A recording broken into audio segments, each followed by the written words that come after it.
بسم اللہ الرحمن الرحیم۔ السلام علیکم ناظرین، آپ یوٹیوب چینل دیکھ رہے ہیں، میں عمران خان ہوں۔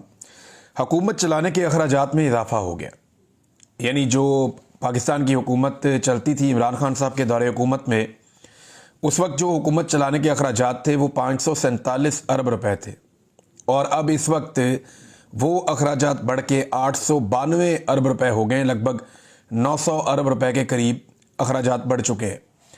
اب یہ لوگ تو آئے تھے حکومت میں یہ کہتے ہوئے کہ ہم حکومتی اخراجات کم کریں گے، ہم اپنے خرچے کم کریں گے، پاکستان میں مہنگائی کو کم کریں گے، حالات کو بہتر کریں گے، لیکن یہ ہو نہیں پایا۔ پاکستان میں ہزاروں لوگوں کو نوکریوں سے فارغ کر دیا، پرائیویٹ کمپنی سے بھی لوگ نکالے جا رہے ہیں، سرکار نے کئی محکموں سے لوگوں کو نکالا ہے، ہاؤسنگ کے محکمے سے لوگوں کو بے شمار لوگوں کو فارغ کیا گیا۔ ابھی حال ہی میں آپ نے دیکھا یوٹیلیٹی سٹورز کے جو ملازمین ہیں وہ احتجاج کر رہے تھے، ان کو بھی نوکریوں سے فارغ کیا گیا۔ کچھ محکمے بند کر دیے گئے صرف اس لیے کہ وہاں سے لوگوں کو نوکریوں سے فارغ کرنا تھا تاکہ اخراجات کم کیے جائیں۔ اس کے علاوہ جو ہیلتھ ورکرز ہیں ان کو پنجاب میں بہت بڑی تعداد میں فارغ کیا گیا، لیکن اس کے باوجود بجائے اس کے کہ حکومتی اخراجات کم ہوتے، یعنی یہ کر یہ رہے ہیں کہ عام آدمی کو فارغ کر رہے ہیں، اس کو بے روزگار کر رہے ہیں، اس کے لیے حالات کو مشکل بنا رہے ہیں، اور اپنے اخراجات اللہ تللے اپنے بڑھاتے جا رہے ہیں، اپنا خرچہ جو ہے وہ بڑھاتے جا رہے ہیں، اور یہاں تک بڑھا دیا کہ 547 ارب سے بڑھ کے 892 یعنی لگ بھگ 900 ارب روپے کے قریب جو حکومت چلانے کا خرچہ ہے وہ ہو چکا ہے۔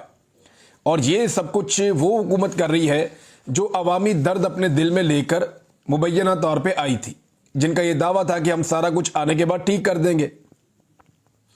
ابھی مزید 24 ادارے وہاں پہ بھی یہ تباہی پھیریں گے، اور ان کی نجکاری کا فیصلہ کیا گیا ہے۔ ان میں جو ہے وہ روزویلٹ ہوٹل ہے، یہ امریکہ کے اندر پاکستان ایئر لائنز کی ایک بڑی شاندار پراپرٹی ہے، یہ بہت مہنگی پراپرٹی ہے، اس سے بہت زیادہ پیسہ بنایا جا سکتا ہے۔ میری اطلاع کے مطابق اس کے پیچھے کچھ بڑے تگڑے مافیاز لگے ہوئے ہیں جو پاکستانی سرکار کے ساتھ بڑے ان کانٹیکٹ ہیں، اور اس میں کچھ لوگوں کے فرنٹ مین بھی شامل ہیں، اور وہ یہ چاہتے ہیں کہ یہ مہنگی ترین پی آئی اے کی جو پراپرٹی ہے امریکہ میں پرائم لوکیشن کے اوپر، وہ اسے حاصل کر لیں اور پھر اسے کمرشل مقاصد کے لیے استعمال کر کے اس سے اربوں ڈالرز کمائیں۔ اب ان کے دماغ میں تو یہ چل رہا ہے، بہرحال یہ ہوٹل بھی اب نظر ہو جائے گا اسی سارے سسٹم کی۔ زرعی ترقیاتی بینک ہو گیا، آئسکو ہو گئی، یوٹیلیٹی سٹورز کارپوریشن ہو گئی، ڈسکوز، یہ بہت ساری چیزوں کی نجکاری کرنے جا رہی ہے موجودہ حکومت۔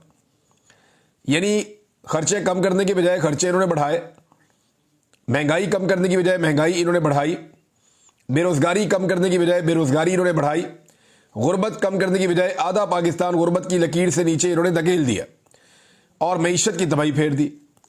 تو جو چیزیں بہتر ہونی چاہیے تھیں وہ مکمل طور پہ تباہ ہو گئی ہیں، اور فوکس صرف بدلے پہ۔ یعنی بھی ملک ریاض کی پراپرٹیز نیلام ہو رہی ہے، مجھے کسی قسم کی کوئی ہمدردی نہیں ہے ملک ریاض سے۔ ملک ریاض جیسے اور بہت سارے لوگ ہیں پاکستان میں کاروبار کرتے ہیں، لیکن کبھی آپ نے غور کیا ہے کہ ملک ریاض کو اس وقت ٹارگٹ کیوں کیا جا رہا ہے؟ حالانکہ ملک ریاض کے ساری حکومتوں کے ساتھ، سارے سیاستدانوں کے ساتھ، اسٹیبلشمنٹ کے ایک ایک آدمی کے ساتھ ہمیشہ بہتر تعلقات رہے ہیں۔ ایسا کیا ہو گیا کہ وہی ملک ریاض آج سب کو برا لگنا شروع ہو گیا؟ دیکھیں نا، ملک ریاض کی طرح کے بہت سارے لوگ اور پاکستان میں کاروبار کر رہے ہیں۔ ریئل اسٹیٹ کا کاروبار اکیلے ملک ریاض نے تو نہیں کیا، کچھ ریئل اسٹیٹ کا کاروبار کرنے والے لوگ حکومت کا حصہ ہیں، علیم خان وغیرہ، کچھ لوگ جو ہیں وہ حکومت کے ساتھی ہیں۔ دڑا دڑ انہوں نے ایسے رستے بند کیے ہیں دریاؤں کے اور ندی نالوں کے کہ پورا پاکستان سیلاب کے اندر ڈوب رہا ہے۔ تھوڑی سی بارشیں ہوتی ہیں سیلاب آ جاتا ہے، اسپتالوں کے اندر پانی جمع ہو جاتا ہے، نالوں کے اوپر اسپتال بنا دیے انہوں نے پکڑ کے کئی لوگوں نے۔ تو اب ملک ریاض صاحب کے ساتھ یہ کیوں ہو رہا ہے اور باقیوں کے ساتھ کیوں نہیں ہو رہا؟ سوال یہ ہے، اگر تو یہ احتساب ہو رہا ہے تو یہ سب کا ہونا چاہیے تھا۔ یہ احتساب تو ڈی ایچ اے کا بھی ہونا چاہیے، احتساب تو اس بات کا بھی ہونا چاہیے کہ ڈی ایچ اے ملتان بنانے کے لیے آموں کے وہ پیڑ جن کی عمریں جو ہے وہ دہائیوں پر تھیں، وہ آموں کے پیڑ جو شاندار قسم کے آم پیدا کرتے تھے، بڑے زبردست باغات لگے ہوئے تھے، پورے کے پورے باغ اجاڑ دیے انہوں نے ڈی ایچ اے میں پلاٹ بیچنے کے لیے۔ درخت کاٹ کے لکڑی بیچ دی اور ڈی ایچ اے میں پلاٹ کرنے کے لیے، پلاٹ بنانے کے لیے سارے کے سارے باغ اجاڑ دیے اور وہ بیچ دیے۔ اس پہ تو کبھی کوئی نہیں بولا، کبھی DHA کی انکوائری نہیں ہوئی, باقی کسی اور کی انکوائری نہیں ہوئی, کسی اور ریزیڈینشل سوسائٹی کو ایسے شکنجے میں نہیں لیا گیا. ملک ریاض کو کیوں لیا جا رہا ہے, ذرا اس کے اوپر آپ غور کر لیں. بھئی اگر کرنا ہی ہے آپ نے تو سب کے خلاف کریں نا, ایک ایک آدمی کو پکڑے, ہر آدمی کے خلاف پڑے. دیکھیں ہوا یہ ہے کہ اسٹیبلشمنٹ نے جب پچھلی کئی دہائیوں میں ملک ریاض کے ساتھ کام کیا تو اب کیا موت پڑ گئی سب کو. یہ فوجی جرنیل ریٹائر ہوتے تھے تو ریٹائرمنٹ سے پہلے ملک ریاض صاحب کا جو سی وی ہے ملک ریاض صاحب کی ٹیبل کے اوپر پڑا ہوا ہوتا تھا, اور ملک ریاض صاحب جو ہے وہ ان کو پہلے سے نوکری دے دیتے تھے. اور بعض تو ایسے ہیں جو حاضر سروس ملک ریاض کی جو ہے وہ خدمت کرتے تھے. میں نے اپنی آنکھوں سے دیکھی ہے, رائے گنج میں جب شریف خاندان واپس آیا تھا نا 2008 میں, تو ان کے رائے گنج میں بہت ساری گاڑیاں بیریا ٹاؤن کی کھڑی ہوئی تھی. انہوں نے فیسیلیٹیٹ کیا تھا, اسی طرح شریف خاندان کو فیسیلیٹیٹ کیا تھا, اسی طرح زرداری خاندان کو فیسیلیٹیٹ کیا تھا جب یہ لوگ پاکستان واپس آئے تھے. یہ بیریا ٹاؤن کی گاڑیاں چلاتے تھے, ان کے ڈرائیور ان کے گھروں میں موجود رہتے تھے, یہ سارے کام ان سے کرواتے رہے. ملک ریاض کے ساتھ یہ لوگ خود ساتھ مل کے کاروبار کرتے رہے.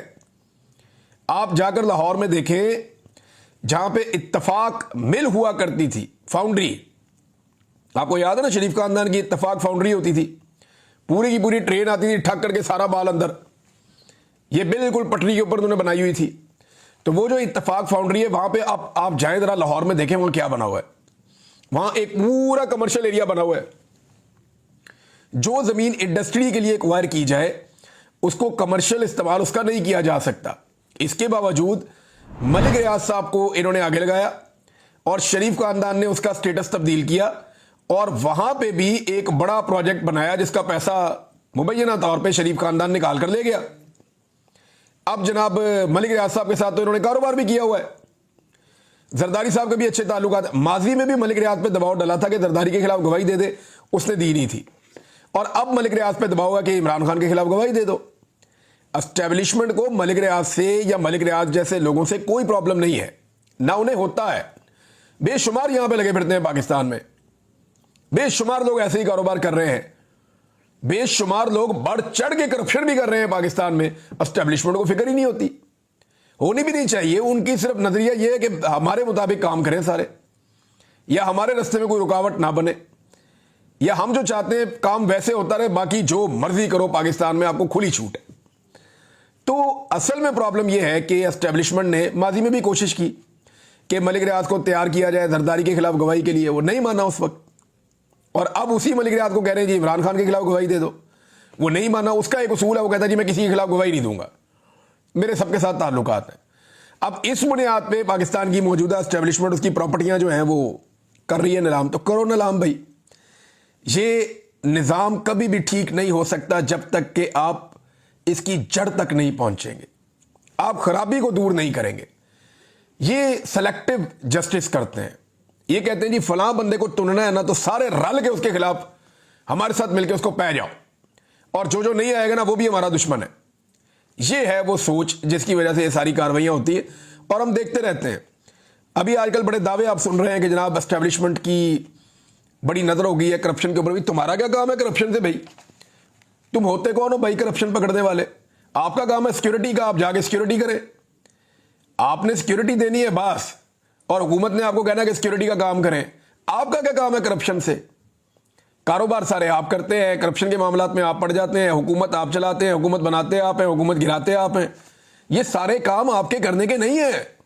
دنیا کی فوجیں ایسے اس طرح کے کام نہیں کرتی جو کام آپ کر رہے ہیں. آپ کا کام سیکورٹی کا ہے, وہ بھی حکومت آپ کو بتائے گی, آپ نے جا کے وہ کام کرنا ہے, اور وہ آپ کی ڈیوٹی ہے, وہ آپ کو کرنی ہوگی.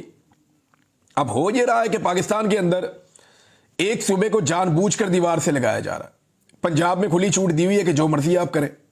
وہاں پہ ایک شہزادی صاحبہ کو بٹھایا ہوا ہے ٹک ٹاکر, اور انہوں نے تباہی پھیری ہوئی ہے کہ جناب جو دل کرتا ہے وہ کر رہے ہیں. پنجاب کے اندر فسطائیت کا اور جبر کا ایک بازار گرم کیا ہوا ہے, اور بعد میں کھڑے ہو کر کہہ دیتے ہیں بڑے آرام سے ٹلا منہ کر کے کہ پولیس اور آئی جی انتظار کرتے رہے اور لوگ تو نکلے ہی نہیں.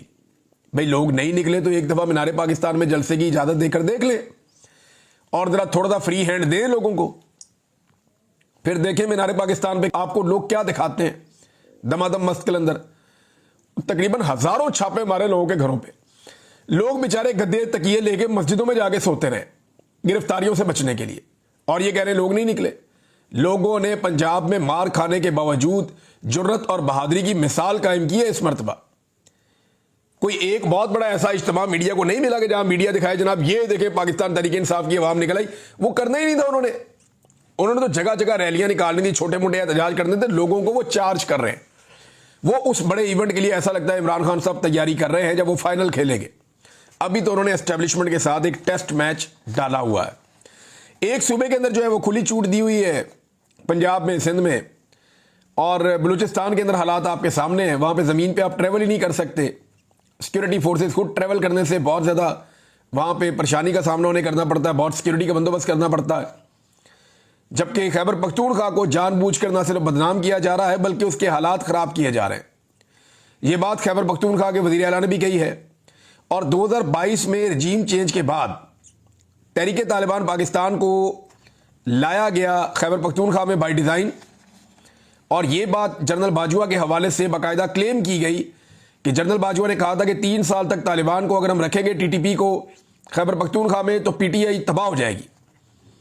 اور اب وہ کنٹرول سے باہر ہوتے جا رہے ہیں, قابو نہیں آ رہے.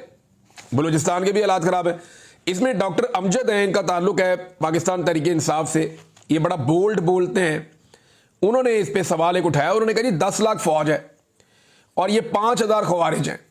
یہ 10 لاکھ کی فوج یہ 5000 خوارج کو بارڈر پہ کنٹرول کیوں نہیں کر سکتی؟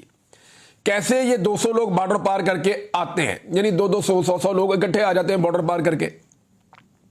یہ معاون خصوصی بھی ہیں ڈاکٹر امجد اور ممبر صوبائی اسمبلی بھی ہیں. انہوں نے اسمبلی میں کھڑے ہو کر یہ سوال اٹھایا اور بڑا جائز سوال ہے کہ بھئی دہشت گرد بارڈر کراس کر کے پاکستان میں کیسے اور یہ کیسے آئے.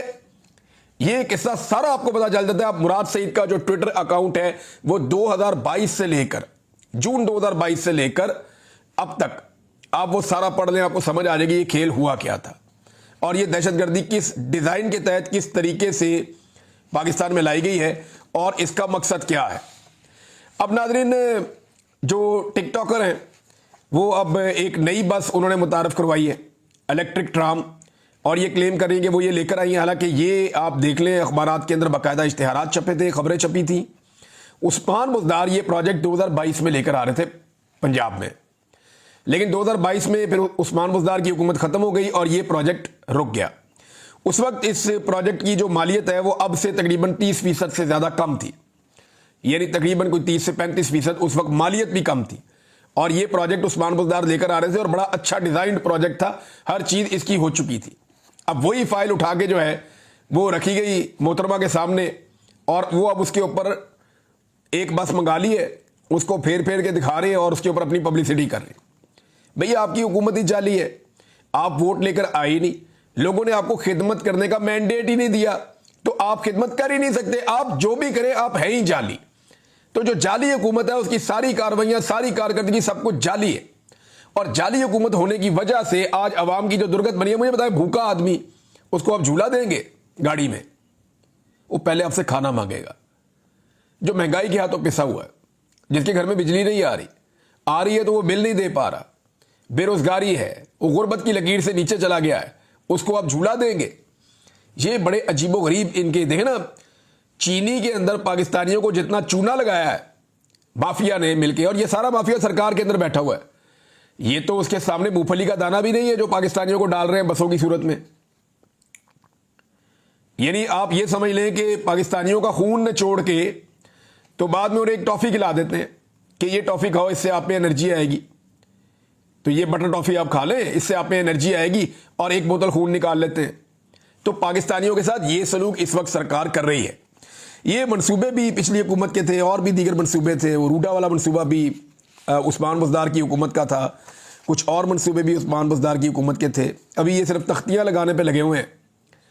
عمران خان صاحب نے جو لوگوں کی گھر بنانے کے لیے پروجیکٹ بنایا تھا اس کے بہت سارے میرے پاس شواہد آئے, بہت سارے لوگوں نے ویڈیوز بنا کر بھیجی. لوگ 2022-23 سے بتا رہے ہیں کہ یہ سارے پروجیکٹ روک دیے گئے تھے اور اب انہی گھروں کو جن لوگوں کو عمران خان صاحب کے دور میں دیے جا رہے تھے, کئی لوگوں کو تو کینسل کر دیا گیا اور من پسند لوگوں کو دے کر اب دوبارہ مشہوری کی جا رہی ہے کہ جناب یہ ہمارا پروجیکٹ ہے. بھئی اتنی جلدی تو پروجیکٹ ایسے نہیں ہوتا. یہ عمران خان صاحب کے دور کے پروجیکٹ ہیں جو مکمل ہونے تھے, کوئی 2022 میں, کوئی 2023 میں, لیکن یہ حکومت اب صرف تختیاں لگا رہی ہے. تھوڑے دن پہلے میں نے آپ کو ایک ویڈیو دکھائی تھی جس میں ایک تختی کے اوپر دوسری تختی لگائی ہوئی تھی. ایک چیز عمران خان صاحب کے دور میں بنی ہوئی ہے, عمران خان صاحب کی تختی لگی ہوئی ہے, اس کے اوپر لا کے شہباز شریف صاحب کی تختی چپکا دی گئی تھی. وہ بندے نے اوپر والی تختی اتار کے دکھایا کہ نیچے پہلے ہی تختی لگی ہوئی ہے. یہ پروجیکٹ پہلے ہو چکا ہے. اب آپ اندازہ کریں کہ یہ صورتحال چل رہی ہے. ناظرین, یہ میاں عباد فاروق نے دوبارہ ٹویٹ کر کے بتایا کہ ان کے بھائی کو ابھی کچھ پتہ نہیں چل رہا تھا ان کے بھائی کا, اور بہت پریشانی ہے اس حوالے سے. جو میاں شہزاد فاروق ہے اس کے اوپر اب ایک CCTV فوٹیج آئی ہے, اس میں دیکھا جا سکتا ہے کہ سادہ کپڑوں میں کچھ لوگ ہیں, کچھ لوگ نقاب پوش ہیں.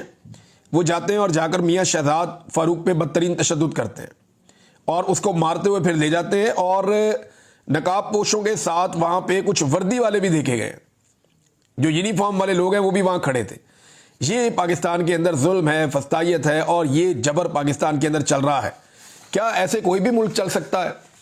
اس نفرت کے ساتھ ایک دکان نہیں چلتی جس نفرت کے ساتھ ملک چلایا جا رہا ہے. اور یہ سب کچھ پاکستان کی ملٹری اسٹیبلشمنٹ کر رہی ہے. انہیں سمجھنا پڑے گا ان کا چورن اس طرح نہیں بکنا. ناظرین, پاکستان تحریک انصاف نے فی الحال تو بائیکاٹ کیا ہوا ہے کہ یہ جو ضمنی الیکشن ہوگا ان سیٹوں کے اوپر خاص طور پہ جو چھینی گئی ہیں زبردستی, ان پہ ہم امیدوار کھڑا نہیں کریں گے, کیونکہ یہ جو پہلے جیتنے والے ہیں, جو ڈٹ کے کھڑے ہونے والے ہیں, یہ ان کے ساتھ زیادتی ہوگی.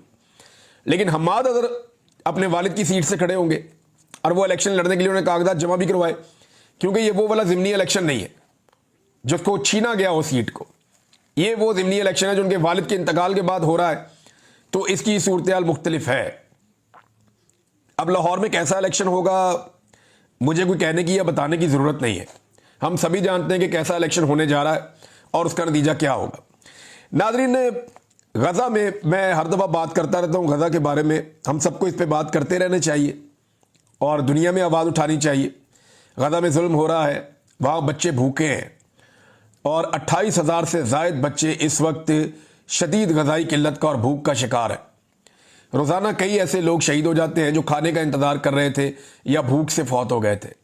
بہت سارے بچے بھوک کی وجہ سے دنیا سے چلے گئے, اور سب بچے تقریباً غذائی قلت کا شکار ہیں. لیکن 28,000 بچے انتہائی خطرے میں ہیں اور ان کے لیے کوئی کام نہیں ہو رہا, بلکہ کچھ یورپی ممالک نے ایئر ڈراپ کیا ہے, ہوا سے جہازوں کے ذریعے سے خوراک گرائی ہے, وہ ناکافی ہے. ہزاروں ٹرک کھڑے ہوئے ہیں امدادی, لیکن اسرائیل ان کو جانے کی اجازت نہیں دیتا, اور پورے غزہ پہ قبضہ کرنے کا انہوں نے منصوبہ بنایا ہوا ہے. ناظرین, رشیا کے معاملے پہ امریکہ لگاتار دباؤ بڑھا رہا ہے, اور امریکہ نے چائنا کو بھی کہہ دیا کہ ہم ٹیرف بڑھا دیں گے اگر چائنا نے رشیا کے ساتھ ٹریڈ بند نہ کی تو. انڈیا کو بھی کہا, اور انڈیا کے خلاف انہوں نے ٹیرف بڑھا کر 50% تک کر دیا کہ اگر انڈیا ٹریڈ بند نہیں کرتا روس کے ساتھ تو یہ ہوگا. انڈین حکومت نے جو ہے وہ حقیقی آزادی کا نعرہ لگا دیا. نریندر مودی نے بھی وہی کہا جو عمران خان صاحب نے کہا تھا. اس نے کہا جی جو ہم فیصلہ کریں گے اپنے ملک کے مفاد میں کریں گے,